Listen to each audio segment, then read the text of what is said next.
You ever wonder what it's like just to kind of take a pill and have access to your entire mind where you can just do whatever you want and not have to worry about anything except crazy Russians? So do I.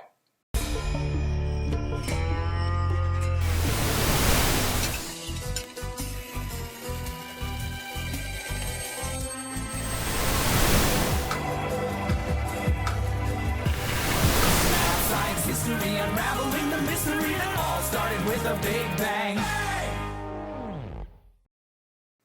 Hi guys, I'm Perry, and welcome to my pilot for, Pilots with Perry. I'm going to be talking about different TV shows and their pilots, how they came out, and honestly, how they were.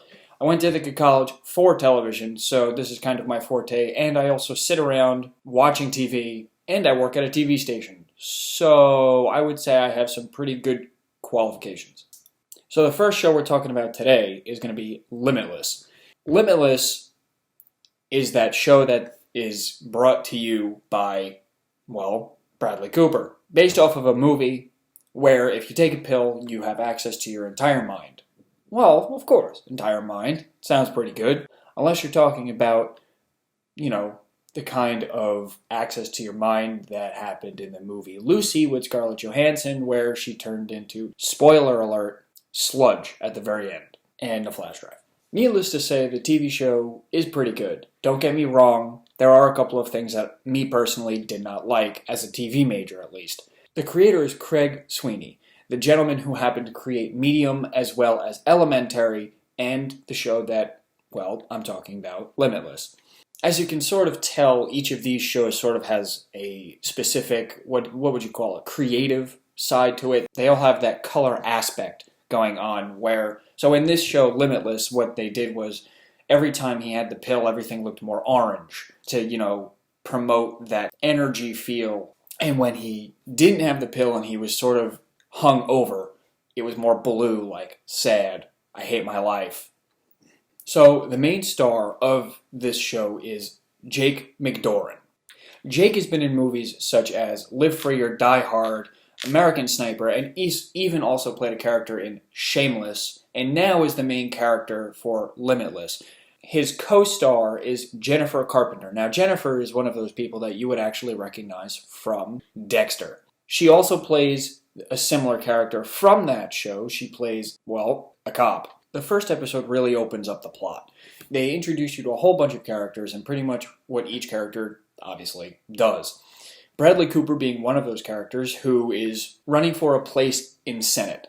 He doesn't really make much of an appearance in the first episode, but you can definitely tell that he's going to be present in the series because of the person that he plays. Overall, I think the show is pretty good, and I'm actually kind of excited to see what they're going to do with it. I'll admit, I liked the movie a lot with Bradley Cooper, and he did a great job, and that really sort of ended on a note where they can make this series. So now that the series is actually being made, yes, I'm excited, but at the same time, I'm sort of nervous because I feel like doing this is going to, I don't want to say ruin the movie, but definitely going to start causing continuity problems. Now, something like Limitless starting really sort of is not exactly the first thing that is happening. If you also look, Minority Report, which is a TV show that's based off of the movie Minority Report with Tom Cruise that came out a couple of years ago. We will talk about that on another day. Needless to say, Limitless is definitely one of those shows that you should check out if you enjoyed the movie Limitless. It definitely will help you to answer some questions that you had from the movie because they're most likely going to be answered during the TV series. However, it's also going to start having you ask yourself a lot more questions and whether or not you should be trying to take a pill that opens up your mind. So would I recommend this show? Yes. The cinematography of it is definitely good. Do I think that the first episode was a tad cheesy in order to kind of set the plot? A little, but something about it really wanted me to keep on watching. Will I continue with this show along with my list of 50 or so TV shows that I have to watch? And yes, that's my review of Limitless here on Pilots with Perry. If you liked this episode, give it a good thumbs up and click the subscribe button right down below. I'm going to be bringing you Pilots with Perry every Monday, Wednesday, and Friday. So keep it here on Pilots with Perry, and I'll see you next time.